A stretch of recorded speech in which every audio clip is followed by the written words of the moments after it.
জান্নাত কেমন হবে? আল্লাহ এখানে দুইটা শব্দ বলছে, একটা হলো ফি জিলালিন, আমার জান্নাত আমার সেই মুত্তাকি বান্দাকে যে আমি দেব সেটা 24 ঘন্টা ছায়াওয়ালা থাকবে, একটু রোদ, একটু তাপ, একটু গরম 1 সেকেন্ডের জন্য লাগবে না, ছায়া ছায়া বিশিষ্ট।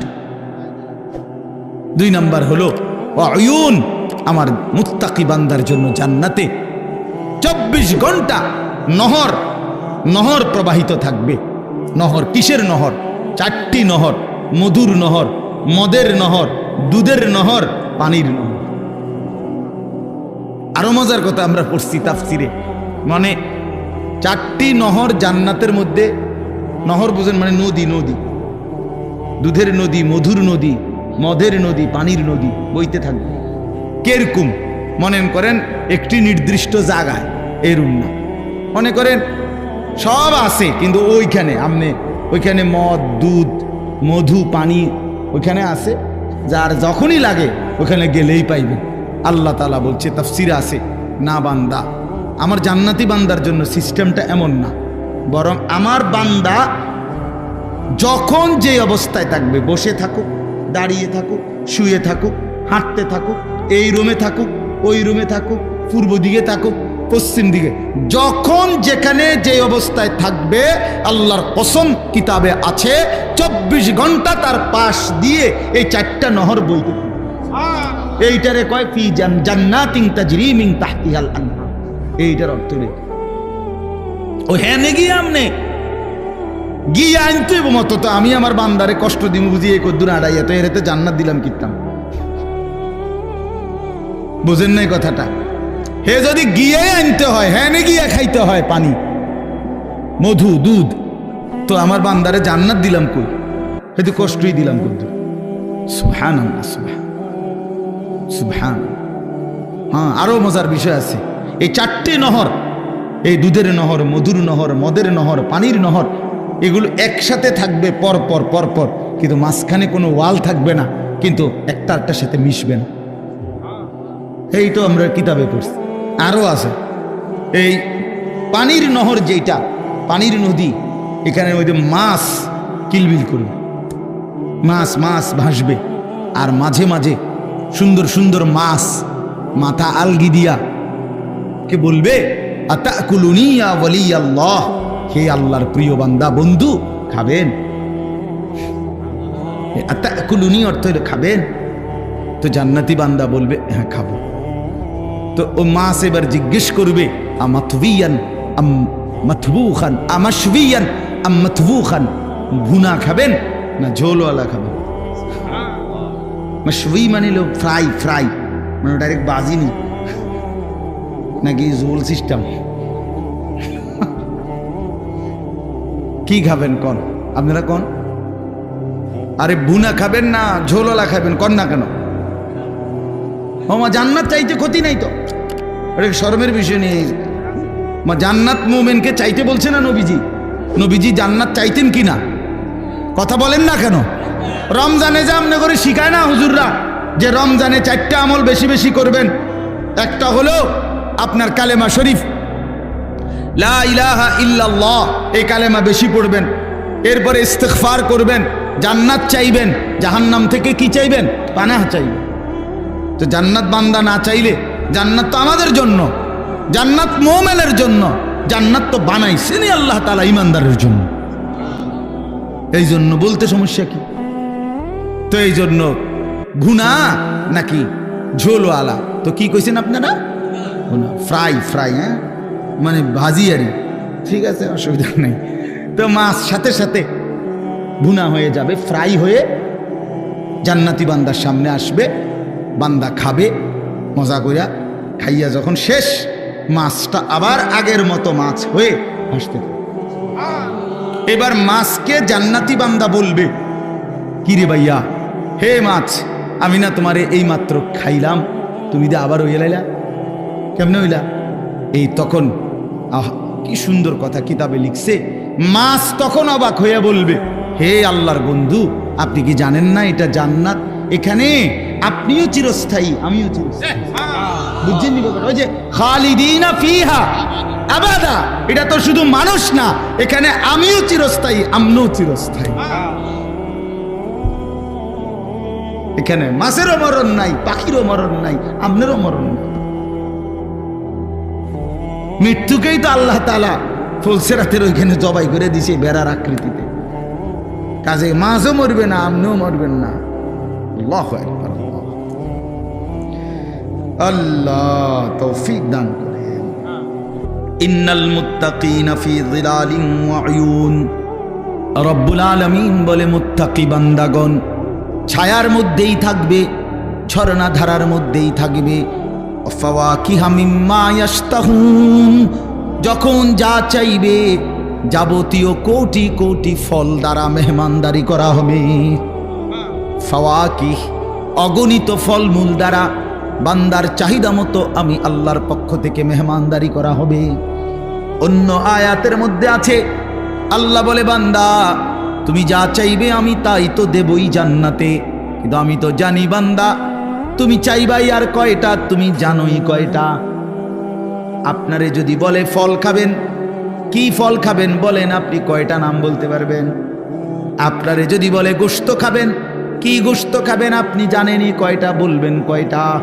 রব্বুল আলামিন বলেন লাহুম মা ইয়াশাউনা ফিহা ওয়া লাদাইনা মাজিদ। বান্দা তুমি যা চাইবা তাও জান্নাতে মিলবে, আমি আল্লাহ তার অতিরিক্ত কোটি কোটি আমার থেকে আরো দেব। ওয়া লাদাইনা মাজিদ, আমার কাছে আরো অতিরিক্ত আছে, এটি তুমি জানোই না। তুমি তো ওই আপেল মালটা আর এই বটকা বটকা আঙ্গুর এডি কোনো স্বাদও নাই, কিচ্ছু নাই, কি উদ্দা। ওই লাল দেখেন না মোটা মোটা আঙ্গুর, এগুলো স্বাদ আছে এখন আর এগুলো। একটা সময় 100 গ্রাম আঙ্গুর রুগীর লেগে নিত মানছে, ওই তৈরি ফত্য রুগীর, সবাই খাইতারে না, সাবধান জ্বললে যাইবে একদম। আল্লাহ, আমি ছোটবেলা আমার মনে আছে আব্বারে দেখতাম মালটা খাইতো, আমগরে বড় ভাই কোথায় সাবধান সর দি বুঝতাম না, মানে আমরা তখন বুঝতাম যে আমরা হুদা ভাত খামো। তাইলে এই দুনিয়া আল্লাহ তাআলা বলে বান্দা যা চাইবা সমস্ত ফল ফলাদি দ্বারা আল্লাহর পক্ষ থেকে আপ্যায়ন করা হবে। কুলু ওয়াশরাবু হানিআম বিমা কুনতুম তা'মালুন। আল্লাহ বলে বান্দা জীবনভর যা নেক আমল করেছ সমস্ত নেক আমলের বিনিময়ে আজকে আমার জান্নাতে প্রশান্ত চিত্তে খুশি চিত্তে খাও, পান করো, পুরা জান্নাত উপভোগ করো। ইন্না কাযালিকা নাজজিল মুহসিনিন। দেখো, ওহ আল্লাহ বলবে দেখো আজকে আমি সমস্ত নেককারদেরকে তোমার মতো এভাবেই বিনিময় দিয়েছি। দেখো দেখো আরো দেখো, আগে ওই দেখো ওই যে ওই হাটে উনি আব্দুল কাদের জিলানী, ওই যে দেখো ওই জান্নাতের ওই যে আরেকজন হাঁটতেছে, উনি বায়েজিদ বুস্তামি, উনি জুনায়েদ বাগদাদি, উনি আবু হানিফা, উনি শাফিঈ, উনি মালিক, উনি আহমদ ইবনে হাম্বল, উনি বুখারী। দেখো এদেরকে, এরা সব আমার জান্নাত ভোগ করতেছে। ওই দেখো আবু বকর, ওই যে ওমর, ওই যে উসমান, ওই যে আম্বিয়ারা। এক হাবশি গোলাম, এক কালো সাহাবী নবীর একদিন জিজ্ঞেস করছে, আমরা নিজে পড়ছি তাফসিরে সূরা নিসাতে আছে, নবীজির একদিন একজন কালো সাহাবী ছিলেন, উনি ওনার একটা অভ্যাস ছিল, উনি একটু পর পর মাঝে মাঝে নবীজির সামনে আসতেন, আইয়ামে চাইতেন কতক্ষণ, আবার যাইতেন, কিছু বলতো না। একদিনে একাকী পাইয়া নবীজি সাল্লাল্লাহু আলাইহি সাল্লাম জিজ্ঞেস করছে, কিতা চাও আবার যাওগা? তখন উনি বলছে, ইয়া রাসূলুল্লাহ আমার আজকে একটা কথা আছে। তাইলে বলছে বলো। বলছে, ইয়া রাসূলুল্লাহ মূল বিষয় হলো আল্লাহ তাআলা আপনাকে যে সর্বশ্রেষ্ঠ সৌন্দর্য দান করছেন, আমি তো তার সাথে একজন নিগ্রু হাবশি কালো গোলাম, আমার তো কোনো তুলনা হয় না। আপনারে আল্লাহ তাআলা বাহ্যিক সৌন্দর্য দিয়েছেন সবচেয়ে বেশি, আভ্যন্তরীণ কামালিয়াতও দিয়েছেন সবচেয়ে বেশি। আপনার চেহারা মোবারক সবচেয়ে সর্বশ্রেষ্ঠ সুন্দর, আপনার অন্তর মোবারক তাও সর্বশ্রেষ্ঠ সুন্দর। না আশ্চর্য কথা শুনবেন আপনারা, কিতাবে আছে নবীজি সাল্লাল্লাহু আলাইহি সাল্লাম বলেন অর্ধেক সৌন্দর্য আল্লাহ ইউসুফ আলাইহিস সালামকে দান করছে। কারে? আর বাকি অর্ধেক আল্লাহ গোটা সৃষ্টি জগৎকে দান করছে, নবীজি বলছেন। তো মুহাদ্দিসিনে কেরাম প্রশ্ন করছে হাদিসে যে নবীজি যে বললেন অর্ধেক দিছে ইউসুফকে, অর্ধেক দিছে আল্লাহ বাকি সমস্ত সৃষ্টিকে, তো তিনি নিজে বুঝেন নাই কথাটা? তিনি নবীজি নিজে তো কিতাবে লিখছে মুহাদ্দিসিনে কেরাম, এর অর্থ হইল তাওয়াজুর কারণে নবী তো বলে নাই নিজের কথা, কিন্তু উম্মতকে এটা বুঝাইছে অর্ধেক ইউসুফকে দিছে, অর্ধেক গোটা সৃষ্টিকে দিছে, আর একা মুহাম্মদকে সবটা দিছে আল্লাহ তাআলা, সব সৌন্দর্য দিছে পুরাটা। তো তন্হা দাঁড়ি, আপনি একাই সব। ১৬ লাখ নবীর যত মুজিজা, সিফাত, গুণ, বৈশিষ্ট্য, আল্লামা ইকবাল বলছে বন্ধু ও নবী আপনি একাই সব। হিন্দু ধর্মের হেরা তো প্রথম থেকেই দাবি করে না যে তাদের কোনোটা আসমানি কিতাব, বুঝেন নাই? বেদ, পুরাণ, গীতা, ভগবত, রামায়ণ ইডি একটাও কি না আসমানি। ভাই কইটি কিচ্ছু না, আসলেও কিচ্ছু না। সারা রাত মেহনত করে আপনি কিছুই বুঝতেন না। যাই হোক, তো এগুলো একটাও কি না আসমানি। তো তাহলে পৃথিবীর কারো কাছে আল্লাহ নাজিলকৃত আসমানি কিতাব এই মুহূর্তে নাই, কসম।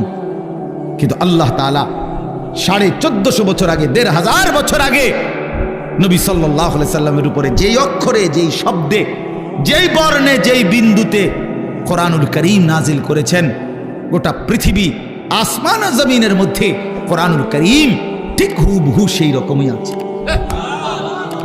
কি বাপ, বন্ধুও প্রমাণ করছে এটা নিখুঁত, শত্রুও প্রমাণ করতে বাধ্য হয়েছে এটাই নিখুঁত।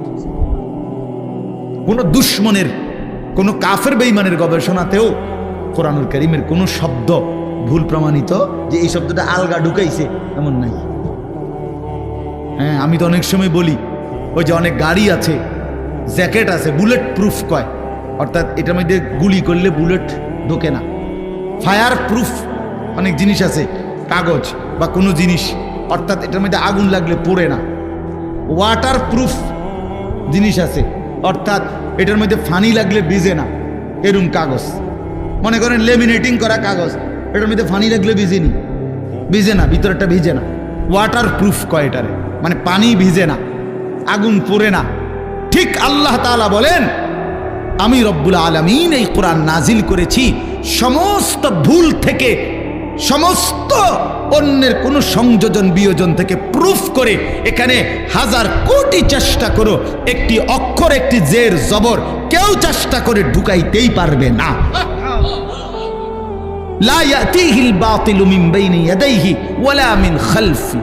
আল্লাহর ওয়াদা এটা, পিছন দিক দিয়ে, আগামীর সামনে কিয়ামত পর্যন্ত, ওই দিক দিয়া, পিছন দিক দিয়া, কোন দিক দিয়েই আমার কোরআনের মধ্যে কোনো বাতিল, ভ্রান্ত, ভুল কেউ আনতে পারবে না। এভাবে ডিজাইন করে কোরআন নিজেই বলে দিবে কিতার খরচ দাঁত ফলাই দেব বেটা, কি কিতা লেখো এনে হাফেজে কোরআন নাই, একজন দুইজন, কয়েক লাখ, কোটি কোটি হাফেজ, ওরা ধরাই দিবে না। কথা বুঝেন নাই? কেমনে লুকাইবা তুমি? কোরআনুল কারীমের মধ্যে কিছু আলগা সংযোজন করার সিস্টেম আছে।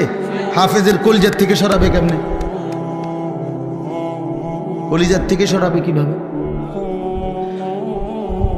এজন্য কোরআনুল কারীমের মতো এত বড় দামি কিতাব, শ্রেষ্ঠ কিতাব আমার। এবার ইসলাম ধর্মের চাইতে শ্রেষ্ঠ কোন ধর্ম বলেন না? না না না, যুক্তিতেও কি আছে, কি বাস্তবতাও এটা, যৌক্তিক বিচারও এটা। ইসলামের চাইতে শ্রেষ্ঠ কোন, পৃথিবীর সমস্ত সৌন্দর্য ইসলামের মধ্যে। সবাই জানে এটা, সবাই জানে।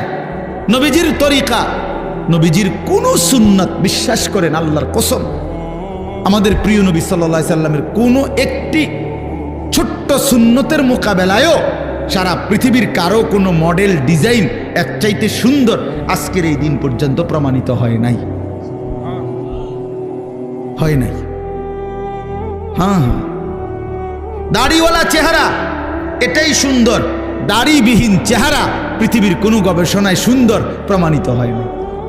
বসে প্রস্রাব করা এটাই সুন্দর, খাড়াইয়া মুতা পৃথিবীর কোন কাফের বেঈমানের গবেষণার মধ্যেও এটা ভদ্রচিত পন্থা এটা প্রমাণিত হয় নাই।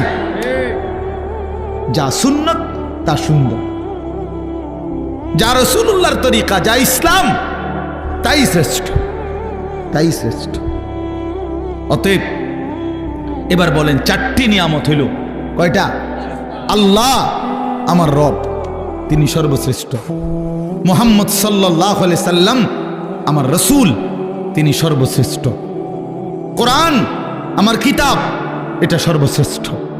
ইসলাম আমার ধর্ম, এটা সর্বশ্রেষ্ঠ। চারটি সর্বশ্রেষ্ঠ নিয়ামত আমার কাছে থাকার পরেও, আমারে আল্লাহ দান করার পরেও, আরে ভাইয়া আমরা নষ্ট হইলাম কেন? আমরা কেন জাহান্নামী হব? আমরা কেন বরবাদ হব কেন? কি ছিল না আমাদের? কিসের অভাবে নষ্ট হইলাম? কিসের অভাবে আমরা বরবাদ হইলাম? কিসের অভাবে আমাদের ছেলে নামাজ পড়ে না?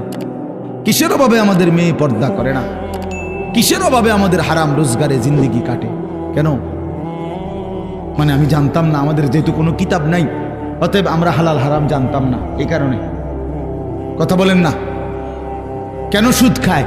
যেহেতু লোকটা জানে না যে আমাদের কোনো কিতাব যেহেতু নাই, আমাদের উপরে কোনটা হালাল কোনটা হারাম এরকম বলার মতো কেউ ছিল না, এই জন্য আমরা সুদ খাইছি। এটাই তো কারণ, ঠিক না? কেন মিথ্যা বললাম? কেন ওজনে কম দিলাম? কেন গান বাদ্য নাটক সিনেমা দেখলাম? কারণ আমাদেরকে বলার মতো এমন কেউ ছিল না। এমন বলেন বলেন, তাইলে এটাই বাস্তব কথা। আমাদের সব ছিল, আমাদের সব আছে, আমাদের সব ব্যবস্থাপনা আল্লাহ রাখছেন। কোরআন শরীফে আল্লাহর ওয়াদা আছে, আল্লাহ তাআলা ওয়াদা করছেন প্রত্যেক জাতির জন্য আমি পথ প্রদর্শক রেখেছি। ওয়ালি কুল্লি কওমিন হাদ, প্রত্যেক কওমের জন্য আমি পথ প্রদর্শক রেখেছি।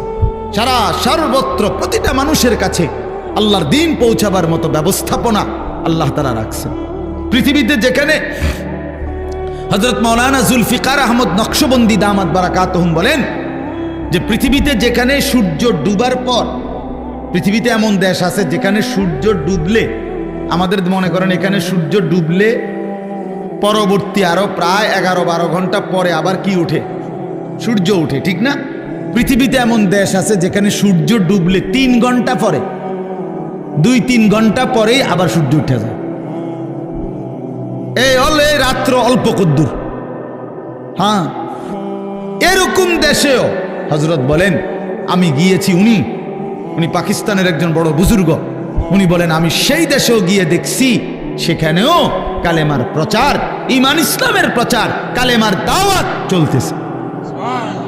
তাহলে পৃথিবীর কোন জমিনে ইসলামের প্রচার থেকে খালি নাই, আল্লাহর দ্বীন বলা থেকে খালি নাই। আল্লাহ বলছে আমি কাউকে আমার কথা পৌঁছাই নাই অথচ তারে আযাব দেব, আমি এমন জুলুম করব না। কথা বুঝেন নাই? কেউ এটা বলবে যে আল্লাহ আমি তো শুনিয়ে নাই ইসলামের নাম, কি কন না কন আপনি, আমি তো মুহাম্মদের নামই শুনি নাই, আপনি আমারই ফিরেন কিনতেন। আল্লাহ বলবে বান্দা এমন জুলুম আমি করব না, এমন জুলুম আমি করি না। তাইলে বলে আজকে এই এখানে আমরা যারা বসছি, আমরা নামাজের কথা শুনি নাই, আমরা হালাল হারামের কথা শুনি নাই, আমরা পাক নাফাকের কথা শুনি নাই, তো আমরা মানলাম না কেন? আমরা বুঝলাম না কেন? আল্লাহ আমাদেরকে বুঝ দান করেন। আমার বাপ, আমরা এই কথাগুলোই বারবার বলি। এই মসজিদের মাকসাদ, মাদ্রাসা, কোরআন কিতাব, ওলামায়ে কেরামের বয়ান, হ্যাঁ, পীর মাশায়েখ আউলিয়া বুজুর্গ, ওই ঘুরে ঘুরে একই কথা। এ ব্যক্তি বদলায়, কথা বদলায় না। বুঝেন নাই আমার কথাটা? ব্যক্তি বদলায় আর কি, আমি বললে, উনি বললে, সে বললে, ও ব্যক্তি না বদলায়, কিন্তু কথা তো আল্লাহরই কথা। এই জন্য আপনারা প্রত্যেকেই আজকে এই রাত গভীরে নিয়ত করেন ইনশাআল্লাহ যে জীবনের শেষটুকু বাকি হায়াত কদর করব ইনশাআল্লাহ। বাপ আমার, ভাই আমার, পর্দার আড়ালের মা বোন আমার, সবাই মিলে ফিকির করা উচিত। জিন্দিগি যদি কদর না করি, বিশ্বাস করেন কোনো রাত কোনো দিন আর কোনো দিন ফিরে আসে না। এই মনে করেন আজকে আপনারাই বলেন, এই 24শে অক্টোবর 2024 রোজ বৃহস্পতিবার, আল্লাহর সাক্ষী রেখে বলেন যে এই শিরোনাম পৃথিবীতে আর কোনোদিন হবে? আর হবে। আগামী বছর 24শে অক্টোবর আসবে, কিন্তু সেটা তো 2025 সাল। আগামী সপ্তাহে বৃহস্পতিবার আসবে, কিন্তু সেটা তো 24 তারিখ না 29 তারিখ, কথার কথা, বা 31 তারিখ। হ্যাঁ, কিন্তু ঠিক এই শিরোনামটা 24শে অক্টোবর 2024 রোজ বৃহস্পতিবার আর হবে? এই জন্য কোনো ঘন্টা আর ফিরে আসে না, কোনো রাত, কোনো দিন, কোনো মুহূর্ত, কোনো সেকেন্ড হায়াতের আর ফিরে আসে না। দুনিয়ার রাস্তার মধ্যে ওয়ান ওয়ে রাস্তা, মাঝখান দিয়ে যে সমস্ত রাস্তার মধ্যে মাঝখানে ডিভাইডার থাকে, আইল্যান্ড থাকে, মাঝখানে আটকানো দুই দিকে রাস্তা, এগুলো নিয়ম হলো ওয়ান ওয়ে, একমুখী রাস্তা। মনে করেন এদিকেরটা এদিকেই শুধু যাবে, ওই দিকেরটা ওই দিকেই শুধু যাবে, ঠিক না? কিন্তু একটা সিস্টেম আছে, কুদ্দুর পর পর কাটা আছে, কুদ্দুর যাইয়ার পর 1 মাইল 1.5 মাইল 2 মাইল পর পর কি আছে, এই ইউটার্ন নিয়ে আসা যায়, মানে আবার ঘুরে কি করা যায়, আসা যায়। তো দুনিয়ার রাস্তায় ইউটার্ন নেওয়া যায়, ঘুইরা আবার পিছনের দিকে আসা যায়, কিন্তু আল্লাহর কসম আমাদের হায়াতের কোনো ইউটার্ন নাই। 1000 মাইল পরে গিয়েও আর কোনোদিন আপনি ফেরত আসতে পারবেন না। সামনে যাইতে হবে, সামনে যাইতে হবে, কেবল কোন দিকে? সামনের দিকে, সামনের দিকে। আজকের বিকালে আর ফিরতে পারবো আমরা কোনোদিন? আল্লাহ আমাদেরকে বুঝ দান করেন। ওই জন্য চলেন আমরা আখিরাতের আমল করি, পরকালের আমল করি। আল্লাহ তাআলা আমাদের ঈমান দিয়েছেন, আমাদেরকে আল্লাহ দয়া করে আমগরে মুসলমান বানাইছেন, ঈমানদার বানাইছেন। ছোটবেলায় পবিত্র মায়ের ঘরে জন্ম দিছেন, কালেমার আওয়াজ শুনাইছেন, ডান কানে বাম কানে আজান শুনাইছে। কত আলেম, কত ওলামা, কত আউলিয়া বুজুর্গের কাছে আমাদের এক একজনকে মা বাবা তুলে দিছে, ছেলেটারে দোয়া করে দেন, নাতিটারে দোয়া করে দেন। কত পীর বুজুর্গ, কত আলেম, কত ইমাম হাত মুইসা দোয়া করে দিছে। মক্তবের ইমাম সাহেব কালেমা শুনাইছে, কালেমা শিখাইছে, ছোট ছোট সূরা শিখাইছে। এই সব কিছু বাপ কেমনে ভুলে গেলাম, কেমনে ভুলে গেলাম? এই সামান্য দুনিয়ার জন্য, কেউ নারীর জন্য, কেউ টাকার জন্য, কেউ ক্ষমতার জন্য। পৃথিবীতে মানুষের সবচেয়ে আকর্ষণ এই 3 জিনিস, কারো নারী, কারো টাকা, কারো ক্ষমতা। মানুষের লোভের বস্তু কি? এই 3টা। এই জন্য কিতাবে আছে ওই নবীজি সাল্লাল্লাহু আলাইহি সাল্লামকে মক্কার কুরাইশরা এই 3টারই প্রলোভন দিছিল। মুহাম্মদ আসলে ঘটনাটা কিতা? তুমি যে এই যে একটা গেঞ্জাম লাগাই দিলে এলাকাটার মধ্যে, কালেমার দাওয়াত কইয়া বাপ দাদার পূর্বপুরুষের মূর্তি পূজার বিরোধিতা করতেছ, আসলে ইচ্ছাটা কি? এটা কও, পরিষ্কার কও, কিতা আসলে কিতা? ওলীদ ইবনে মুগীরা কিতাবে আছে, মক্কার কুরাইশদের সর্দার ওলীদ, আরেক বর্ণনায় আছে উতবা, এরা গিয়া বলছে মুহাম্মদ আসলে কি ক্ষমতা চাও না? ঠিক আছে, গোটা আরবের ক্ষমতা আমরা তোমারে দিব। নারী চাও না? তাইলে যে কয়জন সুন্দরী নারী দরকার আমরা তোমাকে দেব। টাকা দরকার না? তোমার যে পরিমাণ স্বর্ণ দরকার আমরা স্বর্ণ, রৌপ্য, মণি, মুক্তা, হীরা, জহরত দিয়ে দেব। তুমি এই দাওয়াত, এই কালেমার প্রচার এটা বন্ধ করে দাও। আল্লাহর কসম নবীজি বলছেন, আমি নিজে কি, আমার কাছে কিতাব আছে, হায়াতুস সাহাবার মধ্যে আছে। আল্লাহর নবী সাল্লাল্লাহু আলাইহি সাল্লাম হচ্ছে মক্কাবাসী, ওয়াল্লাহি লাউ আদাতুমুশ শামসা ফি ইয়ামিনি ওয়াল কামারা ফি ইয়াসারি। আল্লাহর কসম, আমার ডান হাতে যদি সূর্য এনে দাও, আমার বাম হাতে যদি চাঁদটাও এনে দাও, আমিও জবান দিচ্ছি মক্কাবাসী, আল্লাহর কসম আমি আমার কালেমার দাওয়াত 1 সেকেন্ডের জন্য ছাড়ব না। কি বললা তোমরা আমারে? কি বলতে চাও তোমরা আমারে? লান আতরুকা হাযিহি দাওয়া, আমি এই দাওয়াত ছাড়ব না। হাত্তা উনাফিজাহা, আমি জমিনে এটা প্রতিষ্ঠিত করার চেষ্টা করবই। আও আমুতা ইলাল্লাহ, অথবা আমি শহীদ হয়ে জীবন দিয়ে আল্লাহর কাছে চলে যাব। এই জন্য আমরা প্রত্যেকে ইনশাআল্লাহ এটা বোঝা উচিত, আমাদেরকে আল্লাহ তাআলা ঈমানের দৌলত দিয়েছেন, সর্বশ্রেষ্ঠ নিয়ামত দিয়েছেন। এখন আমাদের দায়িত্ব কি? তাকওয়া। ইমানের পরে দায়িত্ব কি? তাকওয়া। বলেন না শব্দটা বলেন। এই শেষ করে দিচ্ছি। ইমানের পরে দায়িত্ব হলো তাকওয়া। তাকওয়া কি? তাকওয়া হলো দুই জিনিস, গুনাহ ছেড়ে দেওয়া, আল্লাহর ইবাদত পালন করা। গুনাহ ছেড়ে দিলাম, বন্দিগি করতে থাকলাম। আল্লাহ তাআলা বলেন গুনাহ ছেড়ে দিয়ে বন্দিগি করতে থাকো, আমি আল্লাহ থেকে জান্নাত বুঝে নাও।